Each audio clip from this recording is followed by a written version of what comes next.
or dissuasion. Right? The institution responds to prevent or to dissuade, to intervene on behalf of the individual coping. Right? And there's a whole huge discourse on coping. And I actually like the discourse on coping. I think it's, of the things that psychologists and psychiatrists do, I think what they do profoundly well, probably better than any institution, has to do with coping. Right? They've absolutely cornered the market conceptually in terms of coping and coping mechanisms. It's amazing what you can get an individual to cope with if you retrain the way in which they interpret their reality. If you retrain the way in which they interpret their pain, right?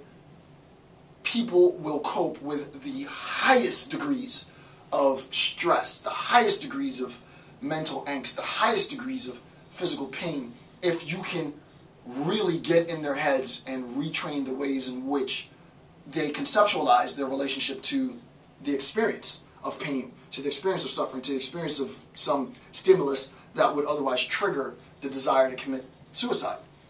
The idea is that the obligation, since we're talking about sort of rights-duty-based discourse, and we recognize that the deontological obligation that manifests as a response to the right to suicide, it isn't to assist, right? Because of the Hippocratic Oath, it's there to delimit, to dissuade, to prevent, right? The medical institution then goes full gear into prevention, and the social question is that legitimate? Is that, and I'm not here to say it's right or wrong, right? Is that legitimate? I think yes, I think no. I think it's circumstantial, I think it's case specific. I think it's far too complex to give one generalized answer for all individual cases. I think that's ridiculous. But I also recognize that the institution has to act in uniformity, right? So that there has to be some uniform, agreed procedural account on how to respond to all cases of X. And I think insofar as there is this uniform procedural account, that there are going to be individual cases that complicate the discourse as such. And I think that's what we should be discussing and looking at and assessing socially. I think it's very, very socially meaningful. So then the implication, it would be clear violation of professional standards for a medical practitioner to exacerbate a patient's delusions, right? So in terms of psychological distress, if this external stimulus is a stressor to the individual, and this external stimulus, psychological stimulus, is causing the individual to want to commit an act of suicide, it would obviously be unethical, right? And this is the medical ethics discourse, right? It would be completely unethical if I go to a medical professional and I say, hey, here's my, I'm going to make up something ridiculous, right? I believe that they're aliens, and I think that aliens are watching me, and I'm so paranoid about aliens. This could potentially be a real stressor, right? I just want to make it as out there as possible. And my fear of alien life forms abducting me is causing me potentially to want to kill myself. And I mean this, right? I'm not screwing around when I talk to the medical professional. It would be obviously unethical for the medical practitioner to then, hand me literature on alien artifacts and alien, do you think that aliens could be in your house? Have you read this stuff about, alien abductions? And, right, that would be completely unethical, right? Because they know the stimulus and the trigger that could potentially lead me to commit the act, because I went to them for this, to then introduce that trigger, and they have varying degrees in which they do this, right? I recognize that there are mechanisms in which you slowly, gradually walk the person to, recognizing and accepting the stressor. But it's a very, very, very delicate process, right? You can't just throw someone into the external stressors that would otherwise trigger the desire to commit suicide, because if they do, after having shown and demonstrated the propensity to commit an act of suicide, well, you're in part motivating, or at least exacerbating, a pre-existing desire, right? That's That's problematic, right? Knowing that his delusions are not real, which could lead to suicidal drives. The physician must be, quote, aware of, this is a direct quote, quote, aware of his own tendency to distort and realize that the entire issue is one of degree. And this is a very good point, and this is why I like Motto, the author's sort of his own conceptual bracketing, right? What he did as an author, what he obviously does as a therapist is he recognizes that, listen, my interpretation, based on my training, based on my perception and my understanding of reality, informs the way in which I perceive the patient.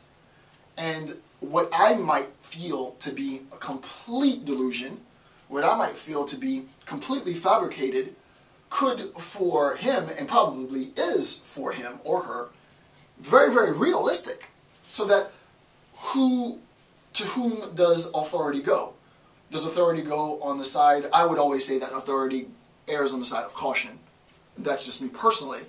Like, that's one of my other little quips, right? Authority should always err on the side of caution. But the idea is, you know, are we going to then deny the individual's quote-unquote delusion insofar as delusion has been ascribed to the patient from the medical community, right? On what basis does the medical community, ethically, right? On what ethical basis does the medical community have the power to ascribe delusion? And there's various bases, and I recognize this, right? This is, there are mechanisms in place to make such an ascription. But we need, you know, it's something that we continually have to revisit, especially given technological advancement, especially given, you know, new interpretations of, you know, interpersonal, maybe even interstellar interaction.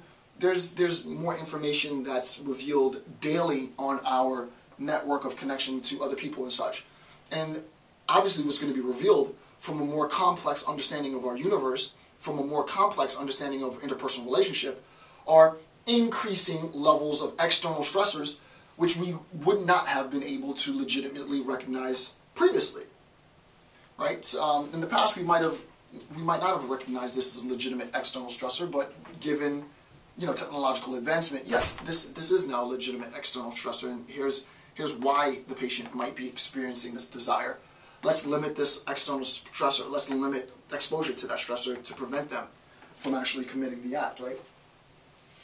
And then I'm going to end on this level. Page 9, I'll separate into a new section because I'm running out of time. On a meta level, the question is the limitation of the attempt to limit. So there is an external attempt to limit the patient's desire, right? Prevention. How do we then go, sort of patient advocacy, if you want, and this would be weird, right? This would be an interesting social discourse. Patient advocacy for those who wanted to exercise the right and defend the right to suicide. A patient advocacy group, potentially. I don't think that this exists, but conceptually it could. That wants to limit the limit, right? It's a meta limit. It's like a limitation of a limitation. The medical community is equipped and mobilizes preventative mechanisms once they are made aware of my desire to exercise my right to suicide, and they want to limit this right. How would an advocacy group limit the intended limitation of that right? Right? A limitation of a limitation.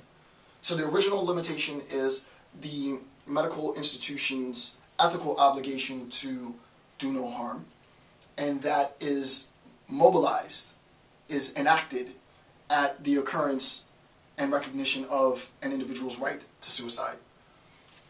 So there's intervention to dissuade the individual from committing the act. There could conceptually be, there might not be any social need for this, but there could conceptually be a meta sort of action, an attempt to limit the limitation of that right, which means really a defense of the right. And that could play out socially as well. I doubt that it would, but you know, it's important for me to put this out there because the literature is there, it just usually never gets to this level, right? You don't really get to advocacy groups for and in defense of exercising individual, it's called autonomy, right? Individual autonomy in terms of exercising a person's right to suicide, since it's already recognized in the community. So the perception of the medical practitioner becomes the standard by which a patient's realistic assessment is itself based. So the inherent problem becomes demonstrating how the medical practitioner gained this privileged perception. Why is this particular perception the perception of reality? Why is this perception more realistic than some other perception? And what it simply, or it probably was it simply because of education? What describes the privileged perceived abilities to the practitioner? So I'm going to stop there, and then I'll continue later in the next, and just a really brief section on the last page because it's already over an hour. The idea is, anytime we have, for the most part, presupposing the existence of rights, when we have rights, we have duties. These duties are obligations to respect or recognize rights.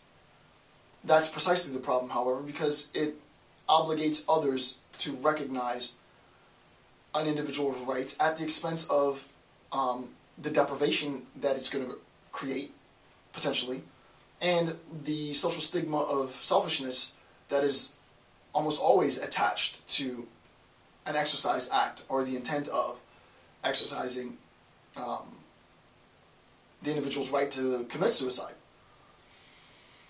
Anytime this obligation is present, it almost always, with a few exceptions, manifests in the attempt to prevent or dissuade the patient from committing suicide.